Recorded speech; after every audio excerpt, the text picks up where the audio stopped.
प्रतिबोधितां भगवता नारायणेन स्वयं व्यासेन ग्रथितां पुराणमुनिना मध्ये महाभारतम् अद्वैतामृतवर्षिणीं भगवतीम् अष्टादशाध्यायिनीम् अम्ब त्वामनुसन्दधामि भगवद्गीते भवद्वेषिणीम्।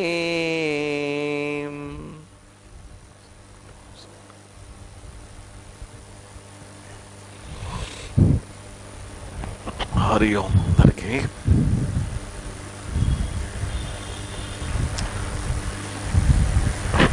ఇవాళ అప్పచెప్పండి రా అని చెప్పే పిల్లల్ని ఒక్కటి రాలా చూడండి. దెబ్బకి భయపడ్డారు అందరూ. వస్తారా?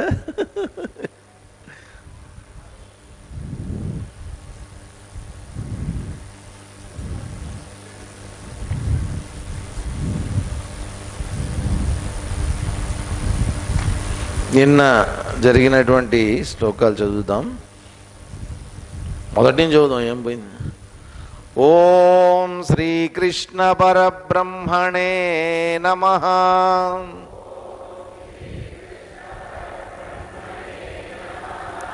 శ్రీమద్భగవద్గీత శ్రీమద్భగవద్గీత అంటే మేము ఒప్పుకోం. శ్రీమద్ భగవద్గీత, భా వద్దు, భా మహాప్రాణం పలకాల్సిందే. శ్రీమద్భగవద్గీత అథ ద్వాదశోऽధ్యాయః భక్తియోగః. అర్జున ఉవాచ ఏవం సతతయుక్తాయే భక్తాస్త్వాం పర్యుపాసతే ఏ చాప్యక్షరమవ్యక్తం తేషాం కే యోగవిత్తమాః. శ్రీభగవానువాచ మయ్యావేశ్య మనో యే మాం నిత్యయుక్తా ఉపాసతే శ్రద్ధయా పరయోపేతాః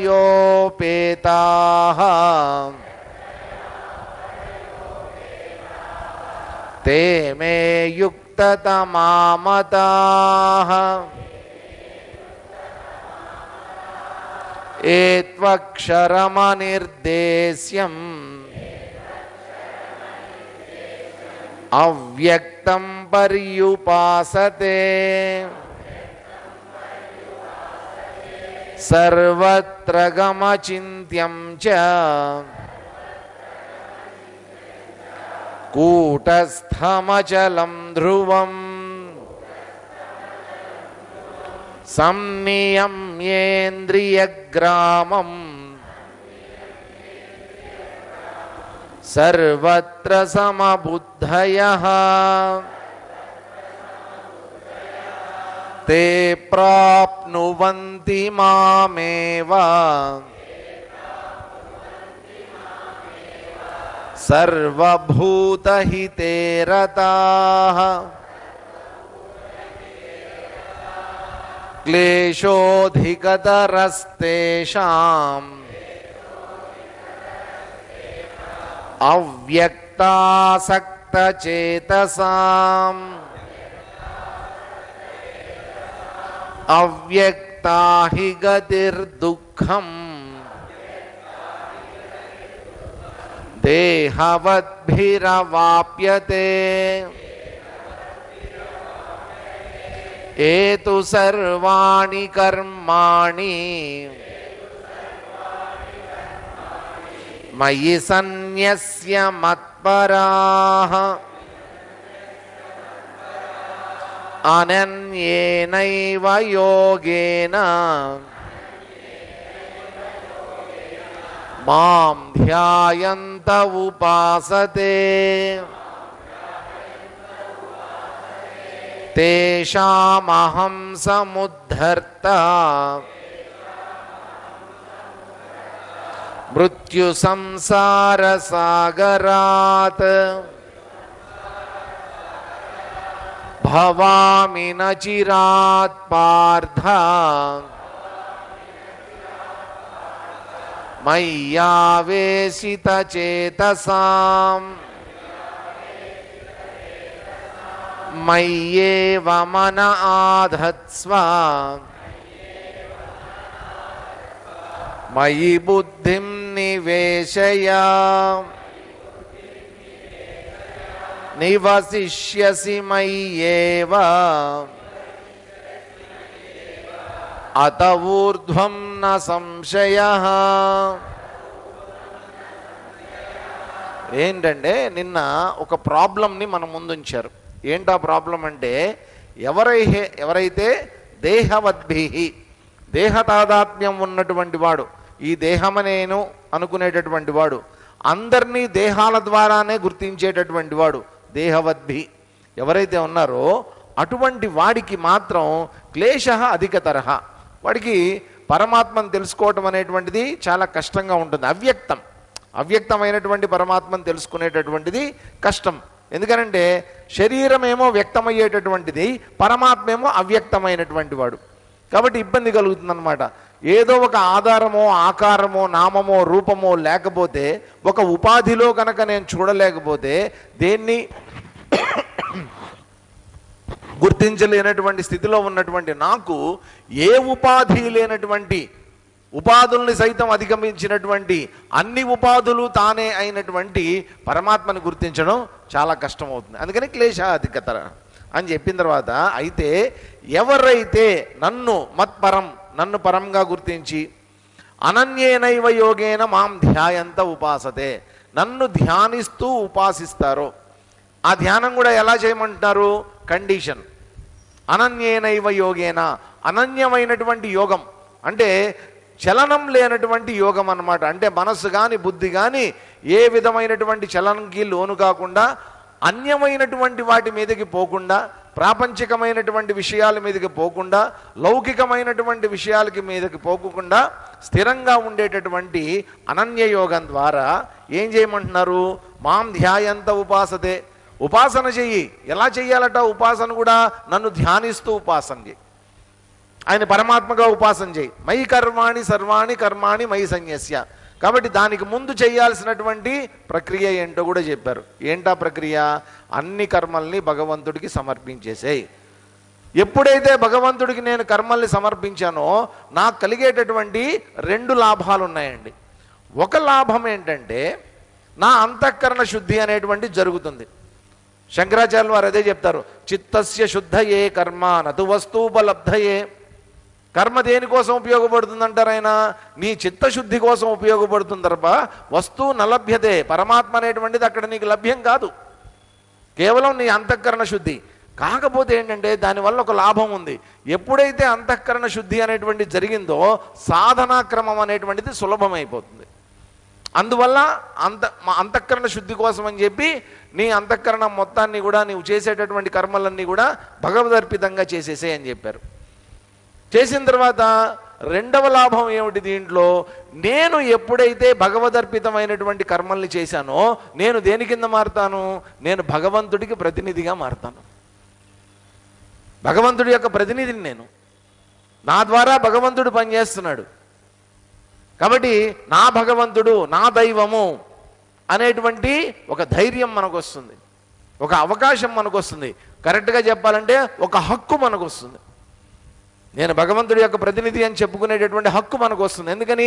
నా కర్మల యొక్క ఫలితాలన్నింటినీ కూడా నేను భగవంతుడికి సమర్పిస్తున్నా. ఇందులో నా ప్రమేయమే లేదు, మొత్తం నీదే తీసుకో అని చెప్తున్నా. కాబట్టి భగవత్ ప్రతినిధిగా, భగవంతుడికి ఒక రిప్రజెంటేటివ్గా నేను ఈ ప్రపంచంలో పనిచేస్తూ ఉంటా. అందుకని 2 లాభాలు ఉన్నాయి దాంతో అని చెప్పి ఆ విధంగా ఎవరైతే ఉపాసన చేస్తారో అటువంటి వాళ్ళని అటువంటి వాళ్ళని మృత్యు సంసార సాగరాత్ బయటికి తీసుకొచ్చేస్తా.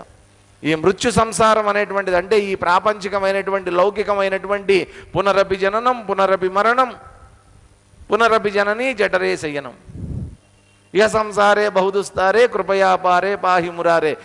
మాటికి తల్లి గర్భంలోకి రావడం, పుట్టడం, పెరగటం, చావటం, మళ్ళీ తల్లి గర్భంలోకి రావడం, పుట్టడం, పెరగటం, చావటం. ఇది ఎలాంటిది? బహుదుస్తారే. ఆయన కూడా చెప్పినటువంటిది దాటడం చాలా కష్టమయ్యా ఈ భవసాగరాన్ని అని ఆయన కూడా చెప్పారు శంకరాచార్యులు వారు భజగోవిందంలో. ఇక్కడ శ్రీకృష్ణ పరమాత్మ కూడా చెప్తున్నాడు కదా, మామూలుగా ఉండేటటువంటి సముద్రం కాదు ఇది, దాటడానికి కూడా చాలా కష్టమైనటువంటి ఈ సంసార సాగరం ఏదైతే ఉందో దాన్ని అచిరాత్ వెంటనే ఎప్పుడైతే భగవంతుడిని నేను తెలుసుకుంటానో వెంటనే నా పరమాత్మ తత్వం నాకు అర్థమవుతుంది, ఆ జ్ఞానం నాకు కలిగిపోతుంది. ఇప్పుడు చిన్నప్పటి నుంచి మా టీచర్ గారు చెప్పింది, ఏం చెప్పింది? అరే వేడి వస్తువులు ముట్టుకోవద్దురా చెయ్యి కాలుతుంది అని చెప్పింది. ఆవిడ రోజు చెప్తూనే ఉంటుంది, వేడి వస్తువులు ముట్టుకోవద్దు చెయ్యి కాలుతుంది, వేడి వస్తువు నెలకోసారి చెప్తూ ఉంటుంది కదా. ఎంతసేపు చెప్తూనే ఉంటుంది ఆవిడ, నా జ్ఞానం కలిగేంత వరకు చెప్తూనే ఉంటుంది. నేను కూడా బోల్డన్ని సార్లు పరీక్షల్లో రాశా, వేడి వస్తువులు ముట్టుకుంటే చెయ్యి కాలుతుంది, వేడి వస్తువులు ముట్టుకుంటే చెయ్యి కాలుతుంది, పరీక్షల్లో రాశా, మార్కులు కూడా వచ్చాయి. కానీ నా లోపల వేడి వస్తువును ముట్టుకుంటే చెయ్యి కాలుతుంది అనేటువంటి జ్ఞానం అయితే కలిగింది, కానీ అది అనుభవ జ్ఞానం కాల. కాబట్టి ఏం చేసావు, ఒకరోజు అవునా కాదా చూద్దామని చెప్పి చెయ్యి వేడి వస్తువు ముట్టుకున్న స్టవ్ మీద్ది. ఏమైంది? చెయ్యి కాలింది. కాలిన తర్వాత టీచర్ గారు పాపం 3 సంవత్సరాలు చెప్పినటువంటి జ్ఞానం అప్పుడు ఏం జ్ఞానం కింద మారింది? అనుభవ జ్ఞానం కింద మారింది అనమాట. ఆహా, ఇంకా తర్వాత ముట్టుకుంటానా, నాకు ఎవడన్నా వచ్చి చెప్పాలా, నేనే చెప్తా అప్పుడు అందరికీ. ఎందుకని? బ్రహ్మాండమైన జ్ఞానం కలిగింది ఇప్పుడు. వాళ్ళ ఆవిడెవరో పాపం చెప్పిందట, అయ్యా అంగడికి వెళ్ళి ఒక వీసెడు నెయ్యి పట్టరా అని చెప్పి. ఈయన గ్లాసు పట్టుకుని పోయాడు, ఒక గ్లాసో ఏదో చెంబో పట్టుకుని పోయాడు. ఆ నెయ్యి కొన్నాడు, వీసెడు నెయ్యి కొన్నాడు, ఆ చెంబులో పట్టుకొని వస్తున్నాడు ఇంటికి. ఏంటి ఇప్పుడు ఆయన లాజిక్ పనిచేయటం మొదలుపెట్టింది అనమాట. ఏంటి లాజిక్? నెయ్యికి గిన్నె ఆధారమా, గిన్నెకి నెయ్యి ఆధారమా? ఇదో పెద్ద ఆలోచన వచ్చింది ఆయనకి. ఇప్పుడు అది ఏంటి? డౌట్ అనమాట, సందేహం. గిన్నెకి నెయ్యి ఆధారమా, నెయ్యికి గిన్నె ఆధారమా? ఏం చేయాలి ఇప్పుడు? నేను కనుక ఇప్పుడు నాకు తెలిసినంత వరకు ఏంటి, ఇదిగో ఇప్పుడు గిన్నె నెయ్యికి ఆధారంగా ఉంది. ఒకవేళ నేను తిప్పాను అనుకో, నెయ్యి కింద పడలేదనుకో, అప్పుడు నాకు అర్థమయ్యేది ఏంటి? కింద పడకపోతే నెయ్యే గిన్నెకి ఆధారం. ఓ ఎక్స్పెరిమెంట్ చేద్దాం అనుకున్నాడు, తిప్పాడు. తిప్పిన తర్వాత మొత్తం కింద పడిపోయింది. కింద పడిపోయిన తర్వాత ఆయనకు అర్థమైనటువంటి విషయం ఏంటి? జ్ఞానోదయం కలిగిందనమాట. ఏం జ్ఞానోదయం కలిగింది ఆయనకి? గిన్నె నెయ్యికి ఆధారం అనేటువంటి, ఇంటికి వచ్చి తన్నులు తిన్నాడు, అది వేరే. మొత్తానికి ఒక విషయం అర్థమైంది, ఒక జ్ఞానం కలిగింది. ఇంకొకసారి ఎప్పుడు గిన్నె బోర్లించడు. ఇక్కడ కూడా అంతే, ఒక్కసారి జ్ఞానం కలిగిందా, తేషామహం సముద్ధర్త అచిరాత్, వెంటనే జ్ఞానం కలిగినటువంటి వాడు వెంటనే వెళ్ళిపోతాడండి. అజ్ఞానం తొలగిపోతుందమ్మా ఆటోమేటిక్గా వాడికి. ఇంక జీవితంలో మళ్ళా అజ్ఞానం అనేటువంటిది అతని వెంట రాదు. అతను ఏం చేయలేదు అజ్ఞానం అనేటువంటి విషయం చెప్పి, మయ్యావేశిత చేతసాం, నాయందు మనసు లగ్నం చేసినటువంటి వాళ్ళకి అని చెప్పారు. తర్వాత శ్లోకంలో ధ్యాన స్థితిని నిన్న మనకి చెప్పారు. ఏమేం చెప్పారు దాంట్లో? మయ్యేవ మన ఆధత్స్వ మయి బుద్ధిం నివేశయ. 2 విషయాలు చెప్పారు. ఒకటేమో మనస్సుకు సంబంధించినటువంటిది, ఒకటేమో బుద్ధికి సంబంధించింది. మనస్సుకు సంబంధించినటువంటిది అంతవరకు ఏం చెప్పారు? మయ్యేవ మన ఆధత్స్వ, మనస్సులో ఎవరిని నిలుపుకోమంటున్నారు? మయి, నన్ను. పరమాత్మ చెప్తున్నటువంటి మాట, శ్రీకృష్ణుడు చెప్తున్నటువంటి మాట, నన్ను నీ మనసులో నిలుపుకో. రెండోది మయి బుద్ధిం నివేశయ, నీ బుద్ధిలో కూడా ఎవరుండాలి? నేనే ఉండాలి. కాబట్టి అంతఃకరణాలైనటువంటి 2, ఈ మనస్సు బుద్ధి ఏవైతే ఉన్నాయో ఈ రెండిట్లో ఉండవలసినటువంటిది నేను. ఎప్పుడైతే ఈ రెండిటిలో, మనస్సులో బుద్ధిలో ఉన్నటువంటిది 2 కూడా భగవంతుడైనప్పుడు, అప్పుడు సాధకుడు ఎక్కడుంటాడు? నివసిష్యసి మయ్యేవా, నాలోనే ఉంటాడు. కాబట్టి నేను భగవంతుడిలో ఉండాలి అంటే భగవంతుడిని ఎక్కడ పెట్టుకోవాలి? నేను నా మనసులో భగవంతుడే ఉండాలి, నా బుద్ధిలో భగవంతుడే ఉండాలి. మనసులో బుద్ధిలో భగవంతుడు కనుక ఉండగలిగితే నేను ఉండేటటువంటిది భగవంతుడిలో. అత ఊర్ధ్వం న సంశయ. దాని తర్వాత నీకు ఎటువంటి సందేహాలు ఇంక ఉండవు. ఎందుకని ఉండవు? సందేహాలు అనేటువంటివి ఎందుకు నివృత్తి అయిపోయిన తర్వాత, సందేహాలు నివృత్తి అయిపోయిన తర్వాత చూడండి, ఏ జ్ఞానం నుంచి అన్ని జ్ఞానాలు పుడుతున్నాయో, ఏ జ్ఞానాన్ని పొందిన తర్వాత ఇక నేను ఏ జ్ఞానము, అది లౌకిక జ్ఞానమా, ఆధ్యాత్మిక జ్ఞానమా, ప్రాపంచిక జ్ఞానమా, వేద జ్ఞానమా, శాస్త్ర జ్ఞానమా, ఏ జ్ఞానమైనా తీసుకోండి, ఏ జ్ఞానాన్ని నేను పొందిన తర్వాత ఇక ఏ జ్ఞానము పొందవలసినటువంటి అవసరం లేదో అటువంటి జ్ఞానం నాకు కలిగిన తర్వాత మళ్ళా జ్ఞానం పొందడానికి నేను ఎందుకు వెళ్తా ప్రపంచంలోకి? వాస్తవంగా చెప్తున్నాను, గురువు దగ్గరికి కూడా వెళ్ళాల్సిన పనిలే. గురువు ఎంతవరకు మనకి జ్ఞానాన్ని అందించే అంతవరకు. ఆ తర్వాత నీకు గౌరవం ఉంటే గురువును ప్రార్థించు, గురువుని సేవించుకో, ఏమన్నా చేసుకో. గురువు ఏం చేస్తాడు? నీ జ్ఞానాన్ని అందిస్తాడు. జ్ఞానం అందించడం వరకు ఆయన బాధ్యత. ఆ జ్ఞానాన్ని ఉపయోగించుకుని నన్ను నేను ఉద్ధరించుకోవడం అనేటువంటిది నా బాధ్యత. ఆయన కల్పించినటువంటి జ్ఞానం, నాకు ఇచ్చినటువంటి జ్ఞానాన్ని నేను ఎక్కడ నిలబెట్టుకోవాలి? మయ్యేవ మన ఆధత్స్వ మయి బుద్ధిం నివేశయ. ఆ జ్ఞానం అంతా నా మనసులో ఉండాలి, నా బుద్ధిలో ఉండాలి. అప్పుడు నేను ఎక్కడుంటా? నేను జ్ఞానంలో ఉంటా. ఇక్కడ ఆ జ్ఞానాన్ని ఎవరుగా చెప్తున్నారు? పరమాత్మ నేనుగా చెప్తున్నాడు. నేనుగా. ఇక్కడ ఏంటంటే మనకి ఏం జరుగుతుందంటే, మనం ఆలోచించాం ముందుగానే, మనస్సు అనేటువంటిది ఆలోచనలతో తయారవుతుంది. ఇది మనం గుర్తించాం మొదటి నుంచి, ఇది చెప్పుకుంటూనే వస్తున్నాం. ఇక్కడ ఏం జరుగుతుందంటే, మనస్సు ఆలోచనలతో తయారైనటువంటిది అయినప్పుడు నా మనస్సు భగవంతుడి మీద నేను లగ్నం చేసినప్పుడల్లా ఏం జరుగుతూ ఉంటుంది? నా మనసును భగవంతుడి మీద లగ్నం చేద్దామని నేను అనుకునే కూర్చుంటా, ధ్యానంలో కూర్చుంటా. ఉంటుందా? మనసు నిలబడుతుందా ధ్యానంలో? ప్రాబ్లం అంతా అక్కడే వస్తుంది. ఇది పెద్ద ప్రాబ్లం. తర్వాత చెప్తున్నారు చూడండి. అందుకనే చాలా పెద్ద ప్రాబ్లం ఇది. 9వ శ్లోకం చదువుతాం. అధ చిత్తం సమాధాతుం న శక్నోషి మయి స్థిరం అభ్యాసయోగయుక్తేన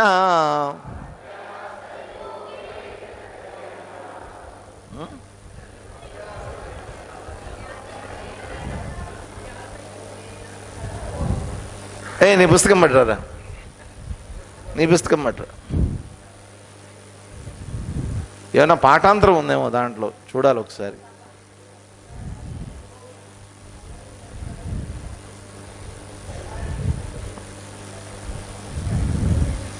తొమ్మిదవ శ్లోకం.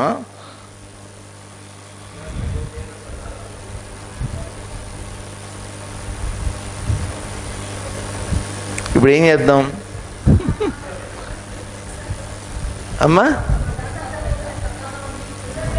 అది తీసుకునిరా.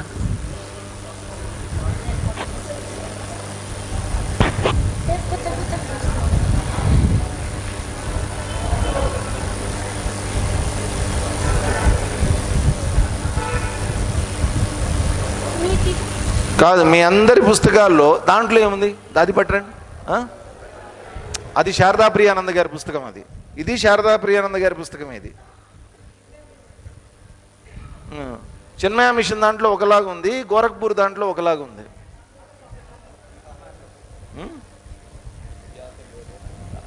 అభ్యాస యోగే చూడండి, ఇక్కడ అభ్యాస యోగ యుక్తేనా. So I will correct accordingly. Pen ఉంటే తీసుకోండి. ఎవరి దగ్గర పెన్ ఉంటే ఇవ్వండి.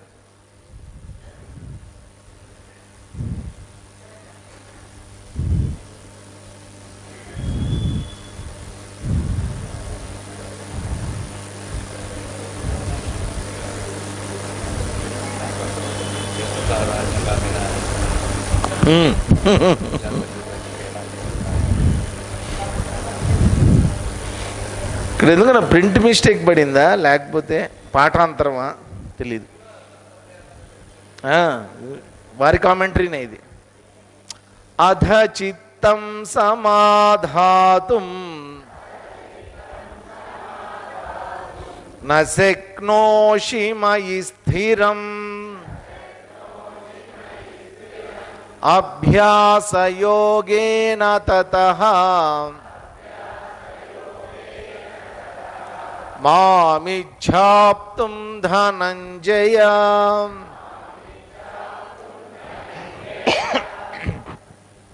ఇంకోసారి చదువుదాం. అధ చిత్తం సమాధాతుం న శక్నోషి మయి స్థిరం అభ్యాసయోగేన తతః మామిచ్ఛాప్తుం ధనంజయ. ఒకసారి అందరూ కలిసి చెప్పండి.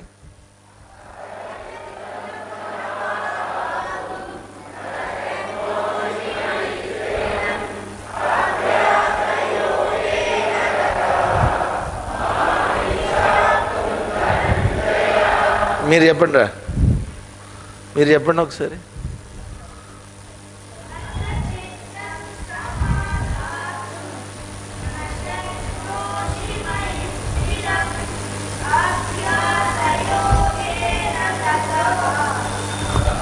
కరెక్టే, తతో అన్న తతహ అన్న కరెక్టే.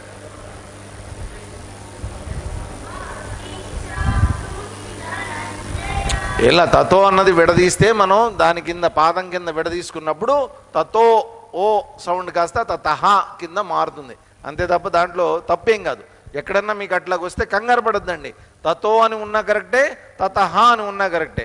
4 పాదాల కింద విడదీసుకుంటే తతహ, 2 పాదాల కిందే విడదీసుకుంటే తతో అని ఉంటుంది. అంతే తేడా. ఓకేనా? ఇప్పుడు ధనంజయ అర్జునుడికి ఇస్తున్నటువంటి సందేశం ఇది. ఓ ధనంజయ అర్జున, మయి చిత్తం స్థిరం సమాధాతం నశక్నోషి. ఒకవేళ నువ్వు నా యందు నీ చిత్తాన్ని స్థిరంగా, అంటే నీ మనస్సుని నా మీద స్థిరంగా ఉంచటం నశక్నోషి, నీ వల్ల కాలేదనుకో, నీకు చేత కాలేదనుకో, వెంటనే ఏం చేస్తావు? తతః అభ్యాస యోగేన మాప్తుం ఇచ్చ. అప్పుడు నువ్వు వెంటనే ఏం చేయాలంటే స్ట్రాటజీ మార్చాలి. మామూలుగా ఏంటంటే ప్లాన్ ఏ, ప్లాన్ బి ఉంటాయన్నమాట. పెద్ద పెద్ద పనులు చేసేటప్పుడు ప్లాన్ ఏ అది కరెక్ట్గా మనం ఒకటి పెట్టుకుంటాం. ప్లాన్ ఏ ఫెయిల్ అయిందనుకోండి, ప్లాన్ బి అమలు చేస్తాం అనమాట. ఇక్కడ కూడా ఏంటంటే మనకి శ్రీకృష్ణ పరమాత్మ బోల్డ్ అన్న ఆప్షన్స్ ఇస్తున్నాడు. మొట్టమొదటి చెప్పింది ఏంటి? మనస్సులో నేనుండాలి, బుద్ధిలో నేనుండాలి, దాని తర్వాత నీకు ఎటువంటి ఇంక సందేహాలు సంశయాలు ఉండవు అని చెప్పాడు. ఇది ధ్యాన స్థితి అని చెప్పాడు కదా. ఇప్పుడు ధ్యాన స్థితిలో మనస్సుని పూర్తిగా భగవంతుడి యందు లగ్నం చేయమని ఊరికినే ఒక నోటి మాటగా చెప్పేశాడు ఈయన. చెప్పాడు కదా అని కూర్చున్నాం. కూర్చుంటే ఏమొస్తుంది? ఎవరి మీద లగ్నం చేయమన్నాడు? శ్రీకృష్ణ పరమాత్మ మీద మనసు లగ్నం చేయమన్నాడు. కూర్చున్నాం. శ్రీకృష్ణ పరమాత్మ కూర్చున్న తర్వాత ముందు శ్రీకృష్ణ పరమాత్మ యొక్క ఏదో ఒక ఆకారమో ఏదో ఒకటి మొత్తానికి నా మనసులో నేను నిలుపుకున్నా. ఆయన గురించి చింతన చేస్తున్నా, ఆలోచిస్తున్నా. నా బుద్ధి కూడా పనిచేయడం మొదలుపెట్టింది. పనిచేస్తున్న తర్వాత శ్రీకృష్ణ పరమాత్మ ఓం శ్రీకృష్ణాయ నమః, ఓం శ్రీకృష్ణాయ నమః మనసులో అనుకుంటున్నా. పూర్తిగా నా మనసులో భగవంతుడి యొక్క ఆకారం అంతా కూడా నా మనసులో బుద్ధిలో నిండిపోయింది. నిండిపోయిన తర్వాత అప్పుడు శ్రీకృష్ణుడి మెళ్ళలో ఉండేటటువంటి చక్కటి మల్లెపూల హారం వేశారు కదా, ఆ మల్లెల హారం గుర్తొస్తుందన్నమాట. ఈ మల్లెపూలు ఎక్కడో చూసినట్టుందే, నిన్న నేను కొందాం అనుకున్నా, 150 రూపాయలు చెప్పారు. 150 మరీ ఎక్కువైపోతుందండి రోజు రోజుకి రేటు. 150. ఈ అమ్మాయి కన్నా ఆ ముందుండే షాప్ అమ్మాయిని చూసారా, ఆ అమ్మాయి అయితే 40 రూపాయలకి ఇస్తుంది. ఆ అమ్మాయి 40 రూపాయలకి ఇస్తుంది, కానీ ఆ అమ్మాయి దగ్గర పూలు సరిగ్గా ఉండవు. ఆ టర్నింగ్ తిరిగి కొంచెం వెళ్తే ఆ పాతూరు ఆ రోడ్లోకి వెళ్తే అక్కడ పోలీస్ స్టేషన్ ఉంది చూసారు, అక్కడ ఒక అమ్మాయి ఉంటుంది. ఆ అమ్మాయి 40 రూపాయలకి ఇస్తుంది, అక్కడ పూలు బాగుంటుంది. ఆ పోలీస్ స్టేషన్ పక్కనే ఏటీఎం ఉండాలి, ఎస్బీఐ ఏటీఎం ఉండాలి. మొన్న నేను కార్డు పెడితే పని చేయలే. అది కార్డు ఎక్స్పైర్ అయిపోయిందా లేకపోతే ఏంటో బ్యాంకుకి వెళ్ళి ఒకసారి చూపించాలి. ఎక్కడ శ్రీకృష్ణ పరమాత్మ, ఎక్కడ ఏటీఎం కార్డు, ఎక్కడ పాతూరు, మనసు ఎక్కడికి వెళ్ళిపోయింది. వెళుతుందంటే దానికి ఆధారం దొరికింది అంటే ఆ ఆధారాన్ని పట్టుకుని అది వెళ్ళిపోతూ ఉంటుంది, ఏంటో అలా వెళ్తూ ఉంటుంది. అప్పుడు మళ్ళా సడన్గా మనకు గుర్తొస్తుంది అనమాట. ఏంటి గుర్తొస్తుంది? అవును, నేనేదో చేద్దామని కూర్చున్నా కదా, ఇక్కడ ఏం చేద్దామని కూర్చున్నా, మెడిటేషన్ మళ్ళా రెడీ, ఓం శ్రీకృష్ణాయ నమః. మళ్ళా పైనుండే నెమలి పింఛం గుర్తొస్తుంది. ఈ నెమలి పింఛం మొన్న ఎక్కడో చూశానే, ఆ రోజు స్కూల్ యానివర్సరీలో స్టేజ్ మీద చిన్నపిల్లాడు శ్రీకృష్ణుడు వేషం వేశాడు చూసారా, ఆ రోజున పాపం ఆ పిల్లాడు డ్యాన్స్ చేస్తుంటే నెమలి పింఛం ఊడి కింద పడిపోయింది.